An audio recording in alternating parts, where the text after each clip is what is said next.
जिस तरह मनरेगा कर्मचारियों की बात की जाती है, अलग अलग राज्यों में अलग अलग वेतन दिया जाता है और 17 साल से जिस तरह आप संघर्ष कर रहे हैं, हम तो इतना ही कहना चाहते हैं, राम तो हमारे आ गए, अब राम राज कब आएंगे। गोस्वामी तुलसीदास जी ने राम राज की सबसे सुंदर व्याख्या करते हुए कहा था कि एक स्वर्ण मुद्रा जो सबसे नीचे वाला कर्मचारी है उसका मंथली, उसका मासिक होना चाहिए। आज के डेट में एक स्वर्ण मुद्रा की कीमत 55 से 60 हजार रुपये है। कम से कम उतना मासिक सैलरी एक छोटा कर्मचारी जो रोजगार सेवक कहलाता है उसे होना चाहिए, और उससे ऊपर जो भी अधिकारी कर्मचारी हैं उसके हिसाब से उनका मानदेय का निर्धारण होना चाहिए।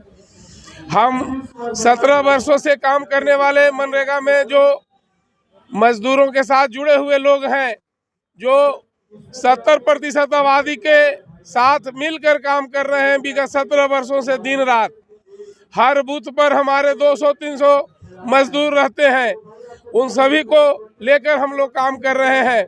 आज गांव का सूरत बदल गए। आज मनरेगा के कारण बहुत विकास हुई है, और कोरोना काल में भी भारत जो है अपना अर्थव्यवस्था को बचा के रखा। गांव के लोग भूखे नहीं मरने पाए, मनरेगा का ही चमत्कार था। 1000 से अधिक संशोधन मनरेगा में किया गया कि ये अच्छा से कार्यान्वयन करे, अच्छा इसका हो। और उत्तरोत्तर मनरेगा में जो कर्मचारी काम कर रहे हैं उनके प्रति कोई भी में संशोधन के लिए सरकार के पास ताकत है, लेकिन मनरेगा कर्मचारी को वेतन, उसको उसका हक मिले, उसको सरकारी कर्मचारी का दर्जा मिले, इसके लिए सर्कुलर में कोई सुविधा नहीं है। यही दोहरी राजनीति जो है उजागर करती है कि हम इस देश में रहने वाले नागरिक हैं, सबको एक समान के रूप, नेशन फर्स्ट होता है, वन नेशन वन इलेक्शन के बाद होता है, लेकिन वन नेशन वन जो कर्मचारी है उसका एक पेमेंट क्यों नहीं होता है। क्या लग रहा है सरकार मानेगी, क्योंकि इतने सालों से संघर्ष कर रहे हैं।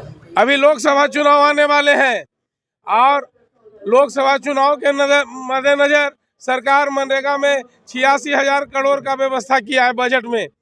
तो हम सरकार से आग्रह करना चाहते हैं कि जो कर्मचारी वर्षों से आपके समक्ष अपनी मांगों को रख रहे हैं, केवल इतना ही कि उनका हक वेतनमान दिया जाए, उनकी नौकरी परमानेंट की जाए, बदले में आप अन्य और काम भी उनसे लीजिए। अगर सरकार नहीं करती, आगे का कदम क्या उठाएंगे? सरकार नहीं करती है, आज शाम में हमारा डेलीगेशन, हमारा कार्यकारिणी नेशनल टीम का बैठक है। एक बड़ा निर्णय लेने के लिए हम लोग फिर विवश होंगे। किस किस को ज्ञापन दे रहे हैं?